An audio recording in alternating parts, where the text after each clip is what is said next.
Welcome back to Final Fantasy Type-0. I believe we have some more lore to read here. Historical personae. Machina.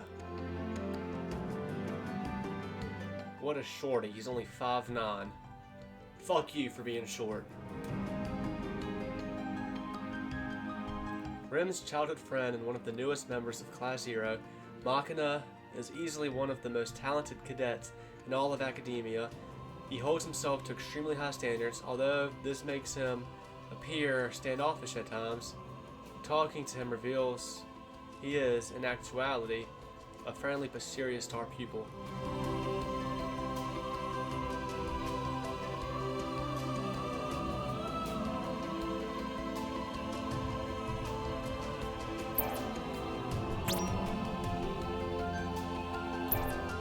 It says I have 3 out of 6 with him. 3 out of 6 what?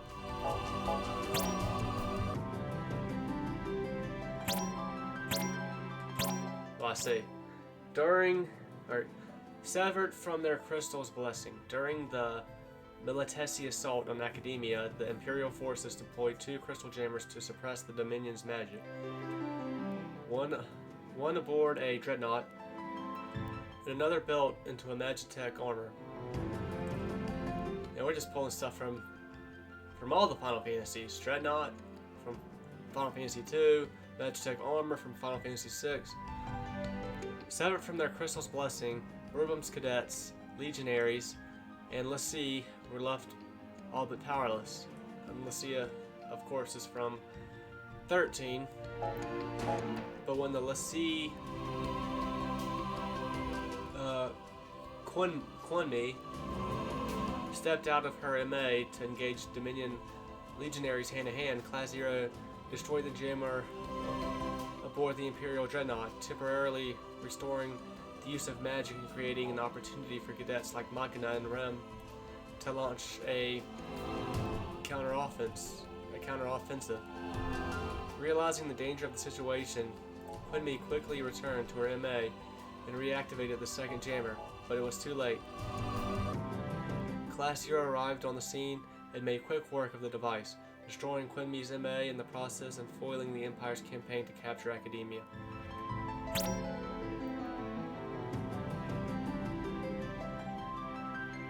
His stats are shit. Rem.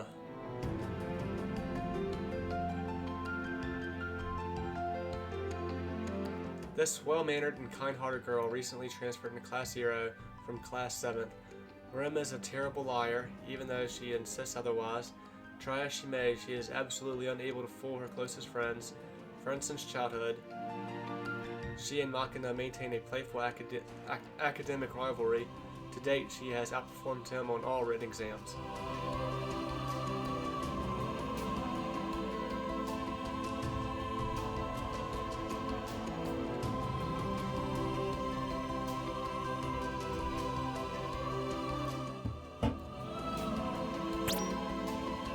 Cadets clad in crimson capes.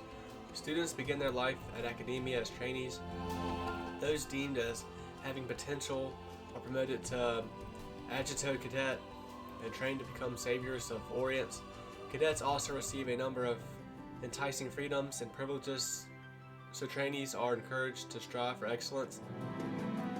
The administration then divides the cadets among classes 1st through 12th in order to better hone their skills, and each class is distinguished by color. For example, before they transferred, Machina wore indigo with Class 2nd, and Rem used to don a pink cape in Class 7th.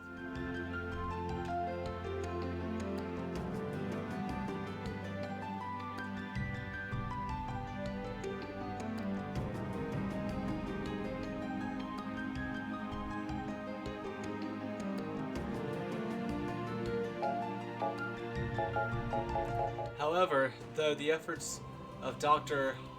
Aristia Al-Rashia Sorcery managed to create a special team of cadets outside of the class framework at Academia.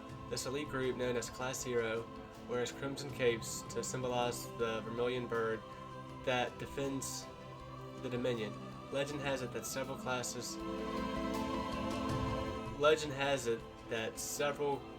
0 have existed in Academia's past, but no records exist, and none alive today possess any first-hand information about such a group. Over the course of their training, the current Class 0 visited Academia with Dr. Al-Rashia on 2 separate occasions.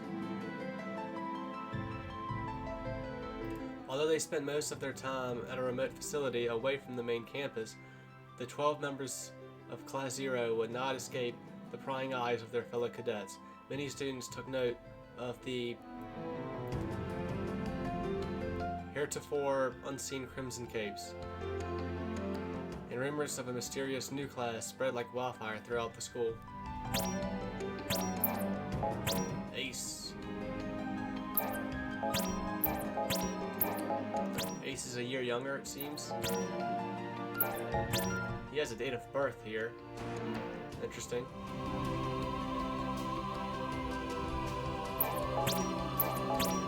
Yeah, everybody's gonna be under 6 foot for the most part, huh?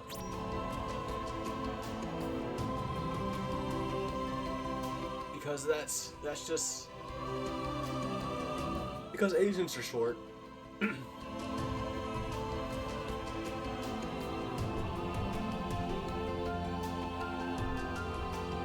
In 833 RG, Dr. Al-Rashia took the 8-year-old Ace under her wing and flew him off to a special facility at Academia. There she raised him and he began a rigorous training program focusing on combat and magic. 9 years later, Ace joined the Liberation of Rubrum and officially registered as a Class 0 cadet soon after. His cool exterior masks a bit of a reckless streak, but he means well in all he does. In this world where memories of the dead are erased from the minds of the living, Ace is one of the few who can empathize with those who suffer pangs of loss and shed tears for the fallen. A rather sensitive boy, Ace occasionally finds himself humming the song Dr. Al-Rashia used to sing to him when he was younger.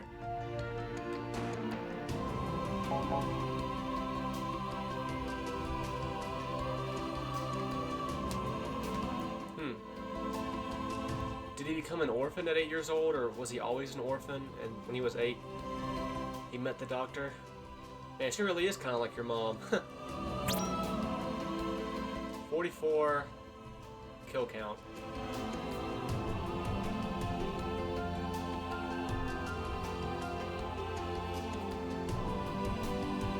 I guess I died 3 times. 2 of those 3 times, I guess I had the re-raise accessory on still.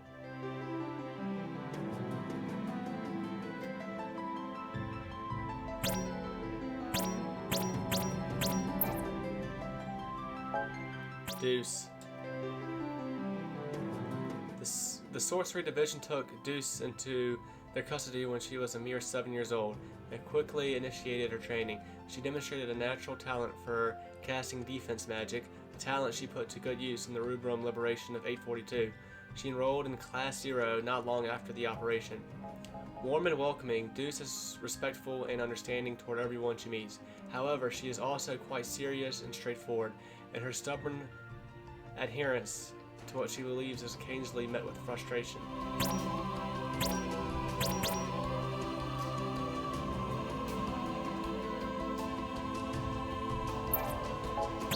Trey. Raised at a special facility at Academia since the age of 8, Trey studied the art of combat under the tutelage of Dr. Al-Rashia herself.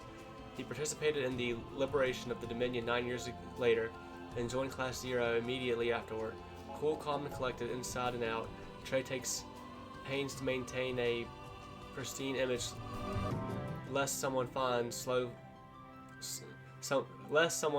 flaw that they might exploit. He is extremely eager to share his impressive breadth of knowledge with anyone within earshot. However, Trey's unfortunate audience usually tires of his endless exposition, and listeners often cut him off mid-explanation.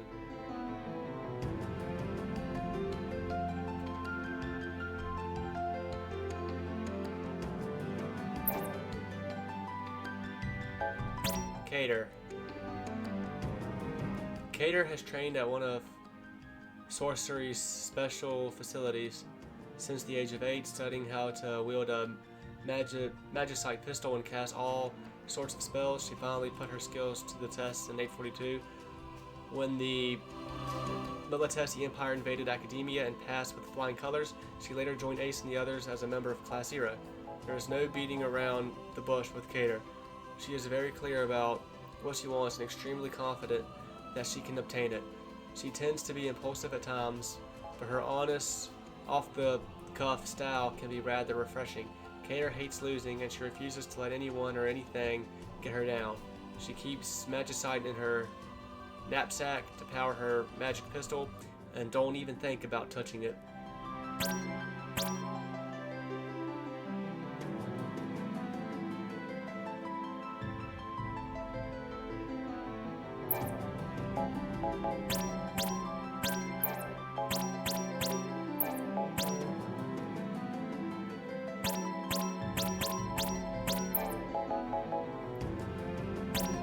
Cinque.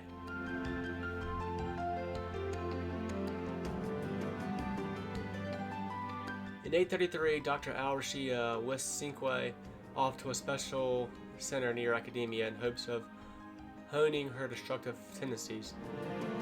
When asked which weapon she thought would best suit her, Cinque replied, "If you're gonna hit somebody, you might as well hit them super duper hard." She proved quite capable with the mace, and she was finally able to put her abilities to good use during the Rubrum liberation of 842. Her official introduction to Class 0 came shortly thereafter. Cinque walks and talks to the beat of her own drum. Her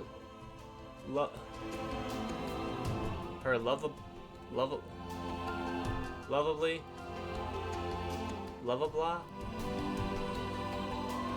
offbeat personality always keeps the people guessing as to what stunt she'll pull next. In spite of her ostensible obliviousness, however, Cinque is surprisingly perceptive. She will occasionally strike right at the heart of the matter, shocking those around her, without even realizing the profundity of what she said.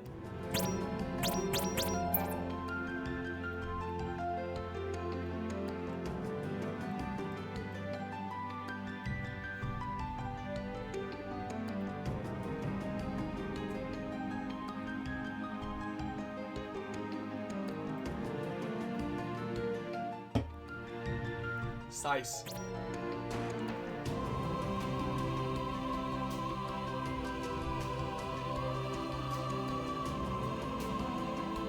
If she had blonde hair, she would kind of... Her hair is just... I haven't seen this show in a long time. I've only seen the first season, like back around when it first came out. But her hair kind of reminds me of Annie from Attack on Titan. I mean, I was gonna say if she had blonde hair, she would definitely look like her. Sice. Raised at Academia since the age of 7, Sice immediately demonstrated a prowess for combat and a dislike of socializing. Yeah, it really sounds like Annie. For Dr. Al-Rashia sought to cultivate the former and developed a rigorous training program. At the age of 16, Sice joined the Dominion Liberation Campaign and helped reclaim Academia. The administration officially assigned her to Class 0 after the campaign. Foul-mouthed and ferocious, Sice is quick to criticize others' shortcomings and not spare them a second thought. She loathes getting bogged down by other people's problems, a firm believer in the survival of the fittest. Despite her hard exterior, however, she takes any affront to heart. Each and every offense fuels the flame of her vindictive spirit, driving her to fight even further. 7. Sorcery took 7 into their custody in 833, and they quickly discovered she possessed a propensity for casting ice magic. Using these spells, she made quick work of the Imperial forces in the Dominion liberation of 842, and in turn secured herself a spot in Class 0. Despite her cold appearance, 7 is actually quite nurturing. She enjoys the admiration of her female underclassmen, many of whom often refer to her as Big Sis. 7 has a hard time saying no when asked for favors, though, and this self-same generosity puts more work on her plate than anticipated. Why can't I say that fucking word? Anticipated. Nevertheless, her reliable nature and tendency toward action are precisely why so many cadets look up to her.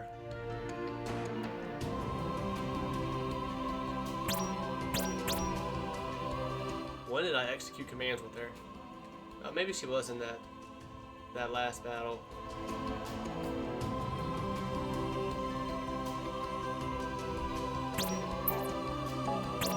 Eight. Quick on his feet, 8 caught the attention of Dr. Al-Rashia at a young age. She escorted him to a facility near Academia, where he began training his small frame and honing his skills. In 842, 8 took part in the campaign to fend off the invading empire. Impressed with his performance, the administration assigned him to Class 0. Unlike his classmates, 8 despises all forms of weaponry because they trivialize the human lives they take. He has a keen perception of everything happening around him, which allows him to make wise judgments on the fly. Even though he tries to keep his emotions in check at all times, 8 also has a bit of a competitive side. It's not a height complex, though.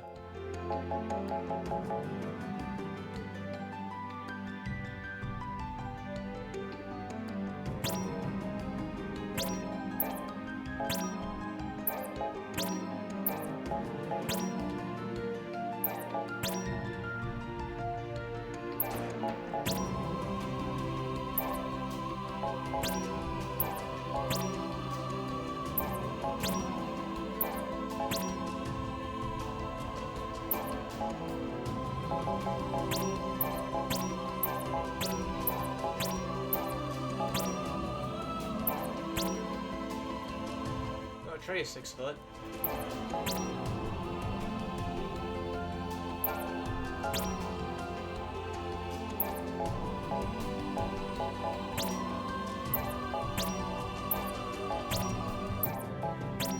Nine, 6'1".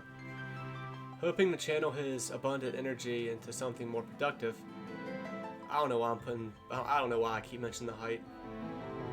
Dr. Al-Rashia moved 9 to a facility outside Academia at a range of 8. At the age of 8. There she offered him a rigorous training regimen, still somewhat uncontrollable. 9 joined the sortie against the Imperial Army in the Rubrum Liberation of 842 and annihilated all who stood in his way. The administration took a liking to his tendency and designated him a Class 0 cadet. Impulsive and very intense, 9 shoots from the hip and doesn't really worry about the consequences. In fact, he prides himself in his ability to act without overthinking. Even though some of his classmates chide him for not thinking enough, 9 rebukes. However, that his seemingly rash decisions usually work out for the best, most of the time, anyway. He has a hard time dealing with situations that aren't black and white, and he'll break whatever he needs to in order to make clear what's right and what's wrong.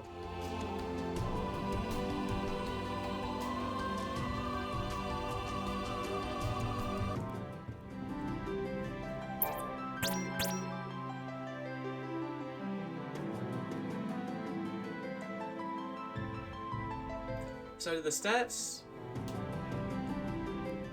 only count if I'm playing as the character, or can these characters just not kill enemies by themselves?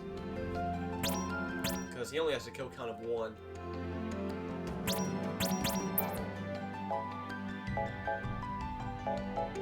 I don't think I played with...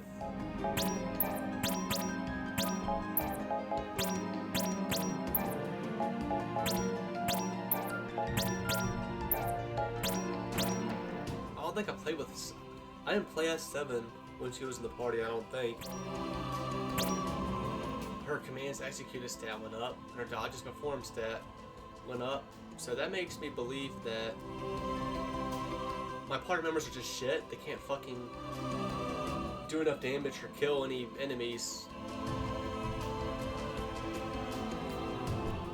You know, by themselves. The AI can't do it. Jack. Sorcery was quick to bring Jack in for training. Sensing great potential at Sorcery Special Center near Academia, Jack studied the way of the warrior, and he first put his skills to the test, defending the Dominion against an Imperial assault in 842. His outstanding performance earned him a spot in Class 0. With a smile on his face and a joke on the tip of his tongue, Jack is known as Class Clown 0. No matter what prickly predicament he and his classmates fall into, Jack always puts a positive spin on the situation. Although his unfaltering optimism should theoretically inspire his classmates, his glib nature prevents the rest of Class 0 from taking his words of encouragement too seriously.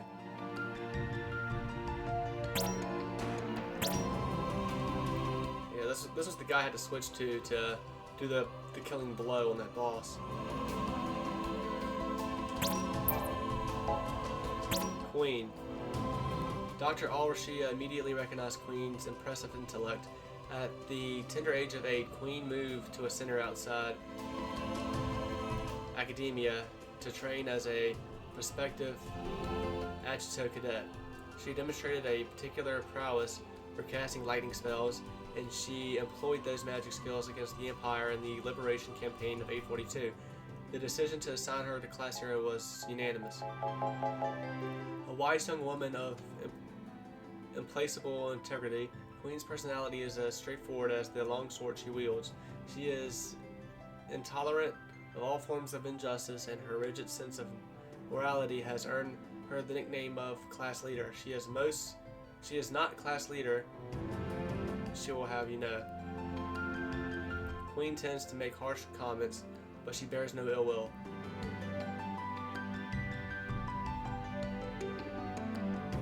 You can tell she's smart because she has glasses. King. A quiet child, King usually kept to himself. Dr. Al-Rashia, however, detected great potential in him, and in 833 she brought him back to Sorcery's Development Center near Academia and began training him personally. He took to combat like a chocobo to a racetrack, and he proved his prowess during the Dominion Liberation Campaign in 842, joining Class 0 after the mission. A young man of few words, King prefers to take actions rather than waste time exchanging ideas. Even in matters of life and death, he maintains his composure, making rational decisions and acting upon them immediately. Some view his reticence as cool, but others misconstrue him as cold and aloof.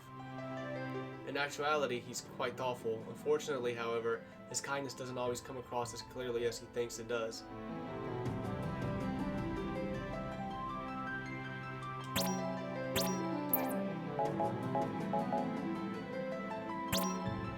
Chancellor Cheval VI. Chancellor Cheval serves as both headmaster of Academia and chief executive of the Dominion of Rubrum. He enjoyed recognition in his youth as a great mage, and he is similarly respected and admired by his colleagues at present. Chancellor Cheval places great importance on order and authority, and he endeavors to embody both as a model for the denizens of the Dominion. Radiating composure, the Chancellor often makes visits to villages around the Dominion, preaching the gospel of the Vermilion bird crystal. Rubrum's governing body, the Consortium of 8, is headed by Academia Chancellor Kalia Cheval VI. The Dominion is the most verdant nation in Orius, boasting the stablest climate. Using the blessing of the Vermilion bird crystal, her people have developed their own tools and technology. Why they spell technology like that? Humans are not the only denizens of Rubrum. Gentle creatures such as Moogles and Chocobos also inhabit the Dominion, peacefully coexisting with the populace. Dr. Al-Rashia.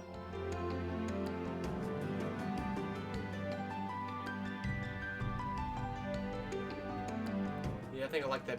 I think I like that view better. Age unknown. Head of the Sorcery Division and the most influential member of the Consortium of Eight, Dr. Al-Rashia carries herself with an air of authority and intrigue. Ace and his classmates refer to her as Mother, but she bears no biological relation to any of the Class 0 cadets.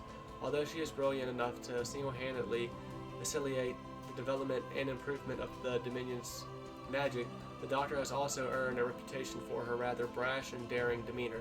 She has maintained a powerful presence at Academia for as far back as anyone can remember, but no one knows exactly how long she has held her position.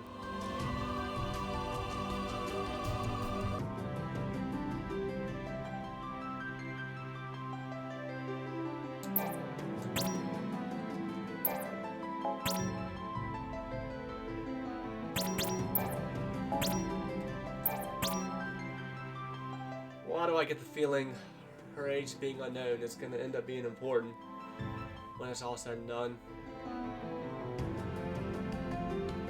Could this chick actually, in reality, be a villain?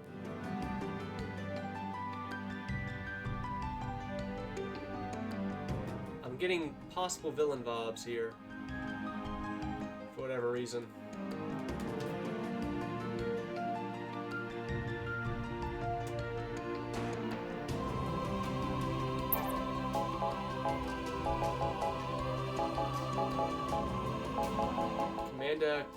Commander Kurosame.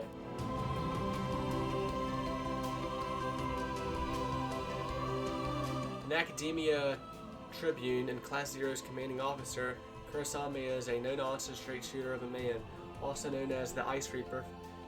He literally sends chills down his enemy's spines. Frost emanating from his boreal blade, once celebrated as one of the 4 champions of Rubrum, Kurosame chose to remain at Academia to help educate and assist fledgling cadets. He takes a very stern attitude toward all students, regardless of class, a tendency that has earned him a scorn of less understanding cadets. Nevertheless, he remains quite popular among the female portion of the student body, doubtless because of his dashing good looks.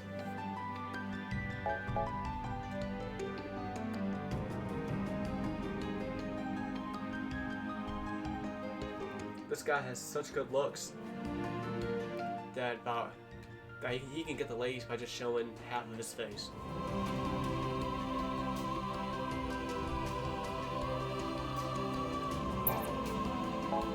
The Commandant.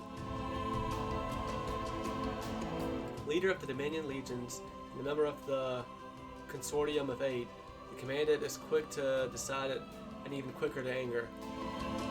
His impulsive, explosive nature tends to overwhelm his colleagues, but Dr. Al-Rashia never seems to lose an argument with them. He boasts a long and extensive military career, as well as knowledge of all military matters in the Dominion. He is less proud, however, of his high blood pressure and rapidly receding hairline.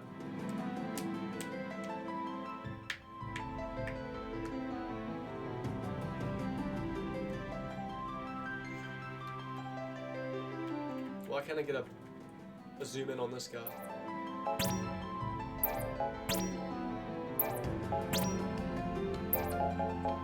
Yeah, the game just said, fuck you, he's not important enough to zoom in on.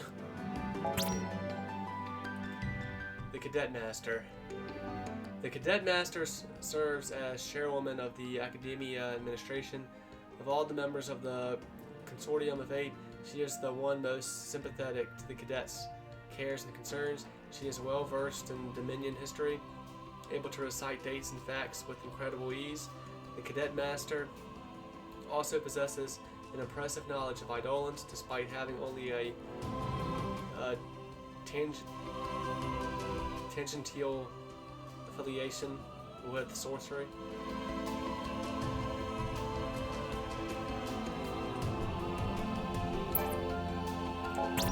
The Provost. Head of the Scholastics Division, the Provost is easily the most cautious and calculating member of the Consortium of Eight. His genius level of intellect intimidates most of his colleagues, but his breadth of knowledge is undeniably impressive. Many at academia find his provost's demeanor to be condescending, but he bears no ill will. He just knows himself to be better than everyone else and has no inhibitions about acknowledging his superiority.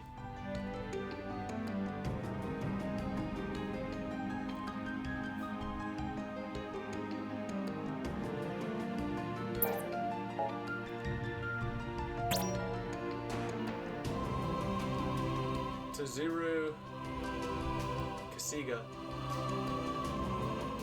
Ziga. As chairwoman of logistics, Commissioner Ziga spends a good portion of her time negotiating strategies and allocating supplies and personnel. She appears relaxed and demure, but as her colleagues in the consortium know, her carefully chosen words can be quite piercing when discussing important issues, striking right at the heart of the matter.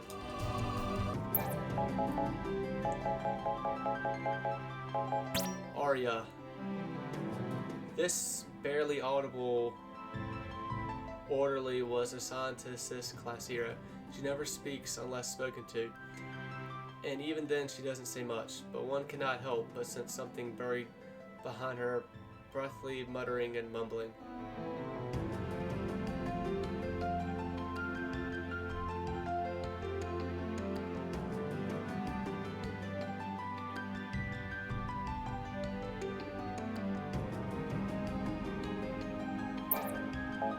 Moogle Class 0. Officially known as the Military Operation Organization Guidance Logistics Expert of Moogle, Zeb provided crucial support for Class 0 during the liberation of academia. One of the youngest Moogles at the school, Z did not belong to a peculiar group of cadets until Class 0 showed up, at which point the administration selected her for the job.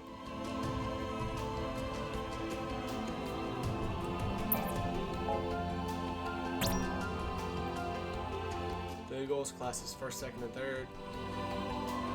Z takes pride in her position to... Why is it doing that? Why is it using these words? Z takes pride in her position as assistant to Class 1st, long regarded as the strongest cadets in the Dominion. This is for the Class 1st Moogle, by the way.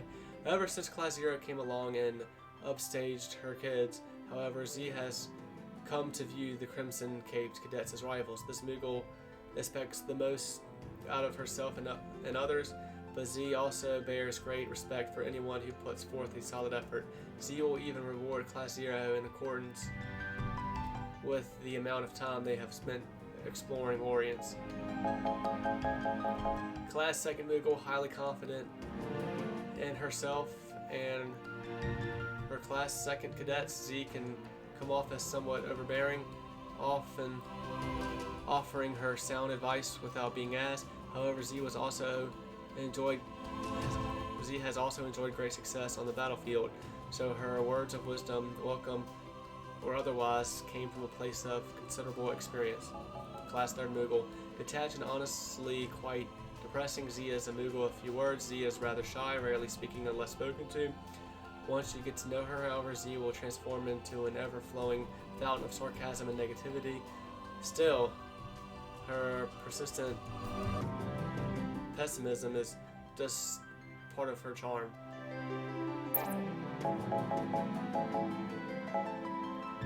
I don't know why. I guess I don't have 10th, 11th, and 12th Moogles.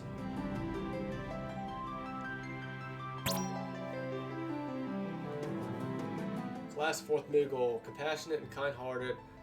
Her pleasant personality is quite befitting of the Moogle in charge of Academia's healing class. Z cares deeply about the well-being of all cadets, regardless of class or assignment, occasionally working herself into a state of worried anxiety.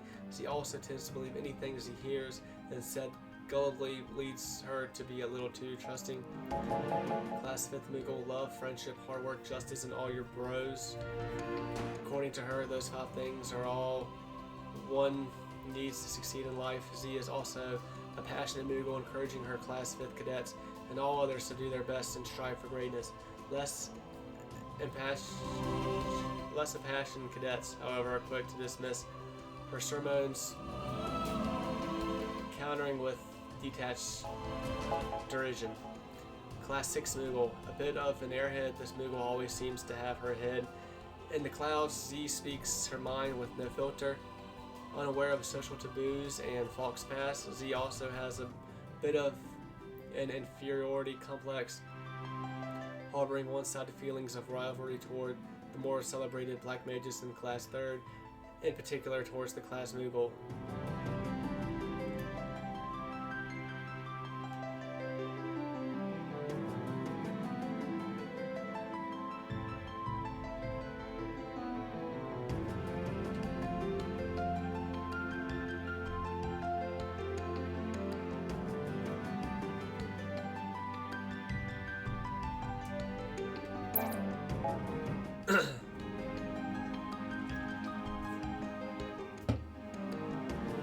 Classes 7th, 8th, and 9th Moogles. Class 7th Moogle. This scatterbrain Moogle always tries her hardest, but almost always comes up just short of her goal. Nevertheless, Z always means well, and Z only works so hard because Z cares deeply about her cadets. The healers in Class 7th acknowledge her good intentions and think very highly of her. Class 8th Moogle. The chivalrous Moogle has taken upon herself the admirable task of collecting knowing tags, most belonging to those who fell in battle. Z fancies herself a noble soul, even going out of her way to reward any cadet who retrieves IDs from the field and returns them to her. Class 9th Moogle. Much like the allegedly good-for-nothing losers Z oversees, this Moogle is nothing but a fun-loving fool, or at least so Z would like others to believe. In actuality, however, Z is composed and cautious, and her cadets are agents from Dominion Intel Section 4. Given the nature of Class 9's secret missions, the Moogle has a great deal of empathy with the Class 0 cadets.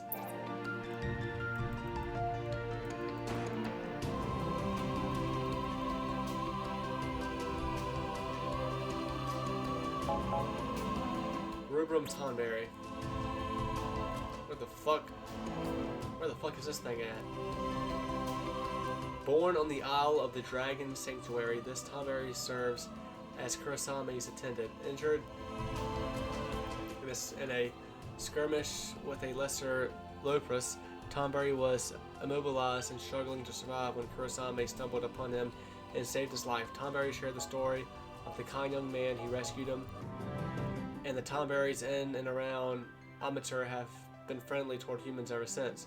Eager to repay his debt to Kurosame, Tonberry typically stays out of the spotlight, standing behind his savior and giving Kurosame the extra push he needs. Nothing makes Tonberry happier than helping out the young man who saved him, but he rarely puts those feelings into words.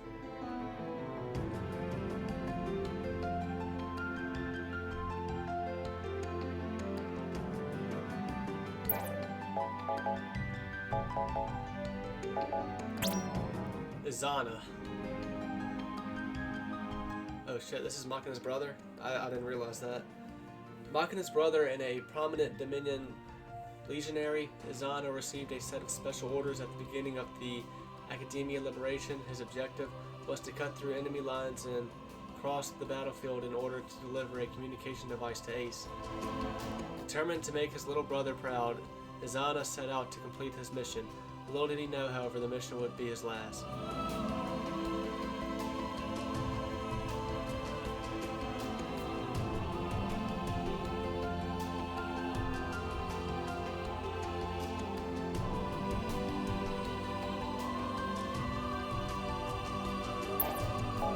Aki. A model student from class first. Aki is sociable and caring, treating everyone she meets with respect and compassion. Her goal is to become Agato and restore peace to Orients. And she spares no effort to that end. She also has a younger sister, Fuyu, who currently studies as a trainee. Fuyu tends to live in her sister's shadow, but Aki is always there to watch over her little sis and encourage her to work hard and sleep out into the light once in a while.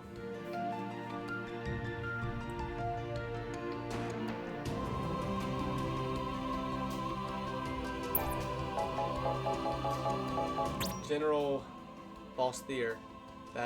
General Bashtar?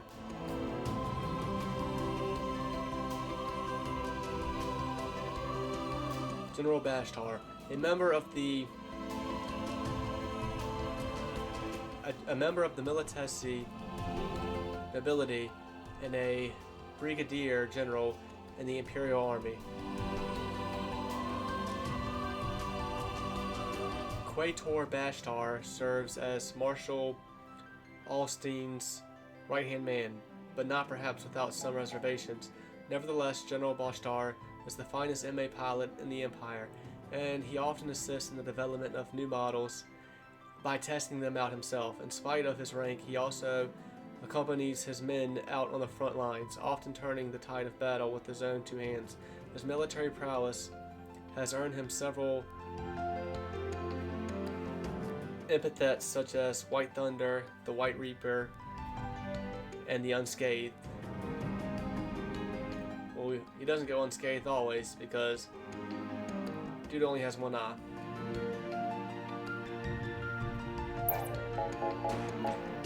Quinmi. I think she's dead. The Secundus Lessee of the White Tiger Crystal, Quinmi possesses the special ability to manipulate all sorts of armaments and amplify their powers beyond mortal limits. Confident and perhaps even conceited, she does not take kindly to being outdone or upstaged. That said, she has not been a lessee for very long, and she has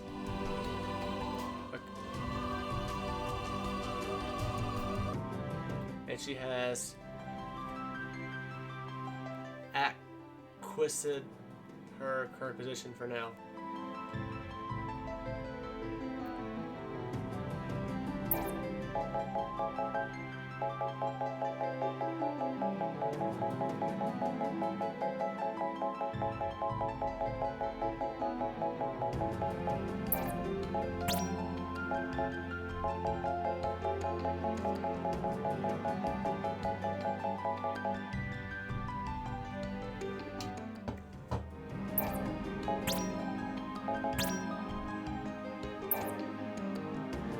Yeah, this is gonna be the whole episode, I guess. Enemy, fuck.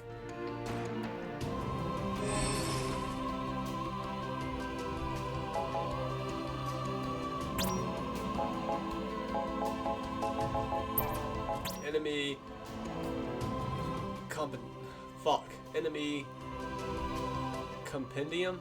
Compendium? Imperial Trooper. Common soldiers such as this one comprise nearly 80% of the entire Imperial forces. All those ranked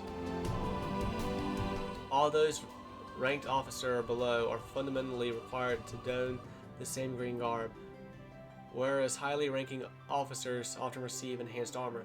The military outfits each of these troopers with the same Type 41 bayonet-equipped automatic rifle, an improved model that features a drum magazine with increased capacity, thus allowing soldiers to remain active for longer periods of time. This 15mm caliber rifle provides excessive force against human combatants, but proves nigh ineffective against monsters and eidolons. In such unfavorable situations, regular soldiers must rely on the Empire's Magitek armor for backup if they wish to survive. I've killed 45 of them. Super Soldier. I've only killed one of these guys. The name Super Soldier may be somewhat of a misnomer. There is nothing super about the soldier himself, rather that is truly remarkable in the technology used to improve his performance. Imperial scientists discovered they can use a modified sea engine to extract energy from the White Tiger crystal and artificially enhance the trooper's physical capabilities. Super soldiers clearly stand apart from their common counterparts in terms of both strength and endurance. Moreover, scientists have included a system in the trooper's armor that will automatically administer a strength serum, enhancing the super soldier's strength and agility exponentially. Imperial Central Command issues this valuable armor almost exclusively to a few high-ranking commanders in each squad, although all members of certain elite units are outfitted with a special gear.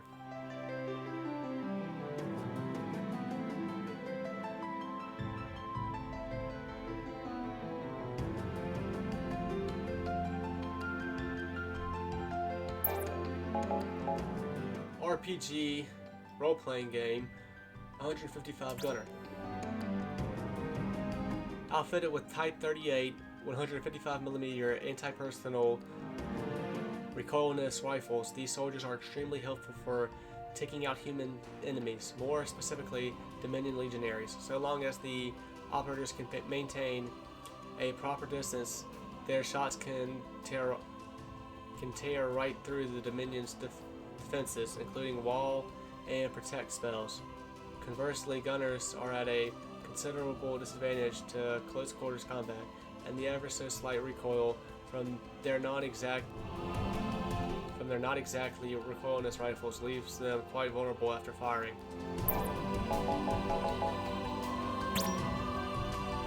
Nimrod. Developed to increase the mobility of the Empire's artillery units, this tripod mech was constructed in a facility separate from the steelworks. In that sense, the A-43 self-propelled 175mm cannon is not technically an MA. Semantics aside, however, the Nimrod functions much like any of the Empire's other mechs and may be considered a Magitek armor for all intents and purposes. The Nimrod's built-in rapid-fire 175mm cannon allows it to effectively combat enemies approaching from both air and land across a wide range. Designed to function as a moving battery, this mech has only one rear leg which absorbs the shock of recoil. Although this cannon is nowhere near as mobile as its MA brethren, its simple design lends itself to mass production, and the Empire has deployed Nimrods to all corners of Orient since the outbreak of war. I mean, I don't need to read all this shit. I really don't know why I'm doing it. I'm sorry to put y'all through it. Anybody watching this, I'm sorry I'm putting you through this. This is not much of a video, I know. Warrior, an improved version of the Striker. The Warrior is officially designated as S-242 Terrain MA Mark .04. Military officials denounced the Striker's howitzer for its inaccuracy against the Dominion legions when fired from a distance. Conversely, they praised its performance in close quarters, and they thus set out to create a new, even more effective model. The result of their hard work was the Warrior equipped with a claw instead of a gun. This new MA functioned just as officials anticipated, and officials began deploying the Warrior all over Orient. However, as newly models began to take prominence, the model's popularity started gradually waning.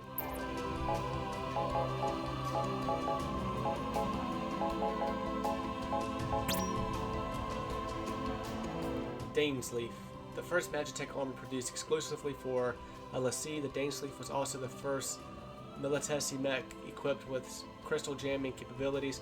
Scientists in the Empire's R&D division incorporated some of the same technology used in the simultaneously developed Vajra, empathizing maneuverability over combat performance. Eager to test their new MA, the Empire deployed the Dainsleif in their invasion of Academia, and its crystal jammers succeeded in cutting the Dominion legions off from the source of their magic power. However, Class 0 quickly disposed of the device, and although the Secundus Lacy Quinme managed to reactivate the Dainsleif, it was no match for Ruben's legendary cadets.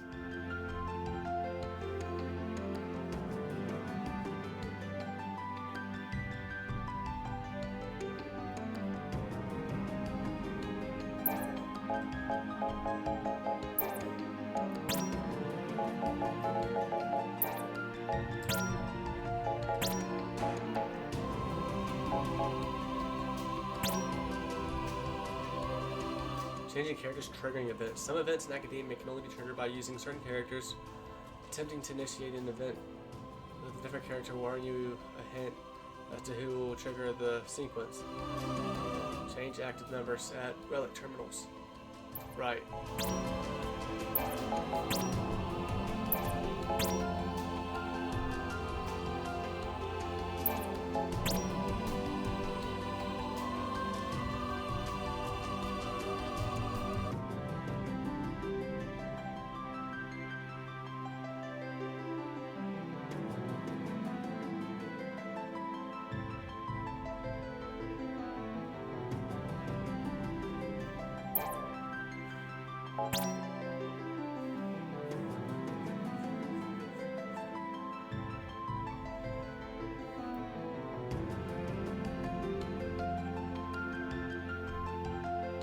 Damn, Agito sounds rough. Like, imagine me playing this game and all the enemies are just 30 level higher than they are now. Like, that's crazy.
So I want to collect support personnel points, but the only way to do that is to call for backup.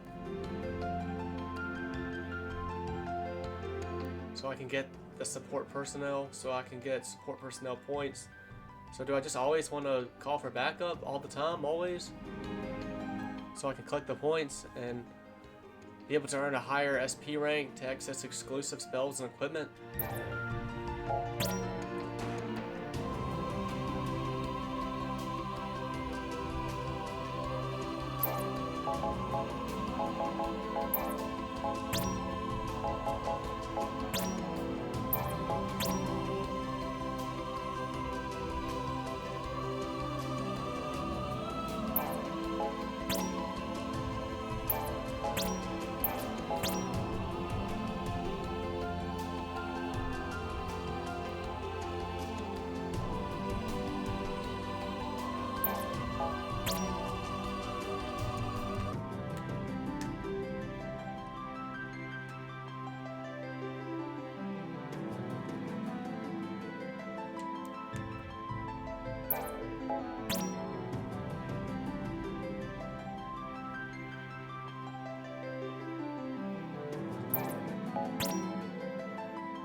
That was quick.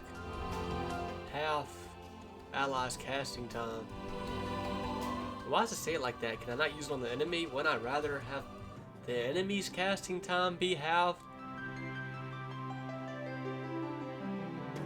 Like, why would I use quick on an ally? Why would I want my allies' casting time to be cut in half?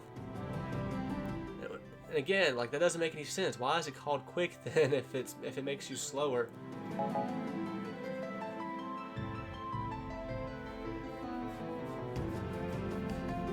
Half's allies casting time. Oh wait, I'm stupid. Yeah, half. Okay. Yeah, I was confusing myself there. Halves the time casting. So instead of like it takes 10 seconds to cast a spell, it makes you only take 5 seconds to cast the spell. You're casting the spell quicker. Okay, I get it. I don't know what I was thinking there.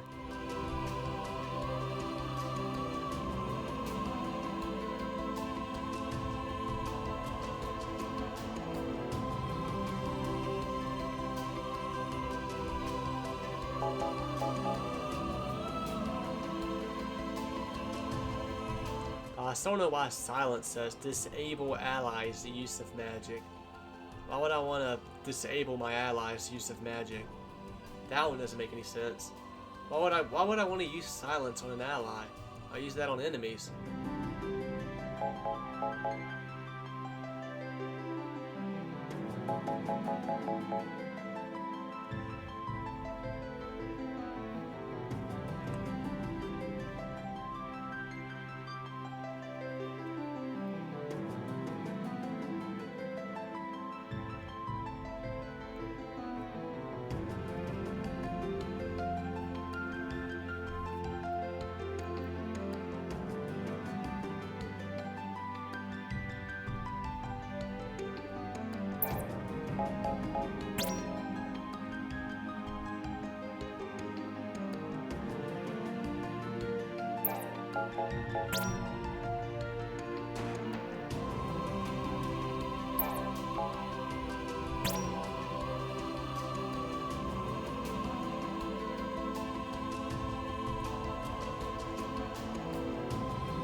Okay, well, that was a doozy.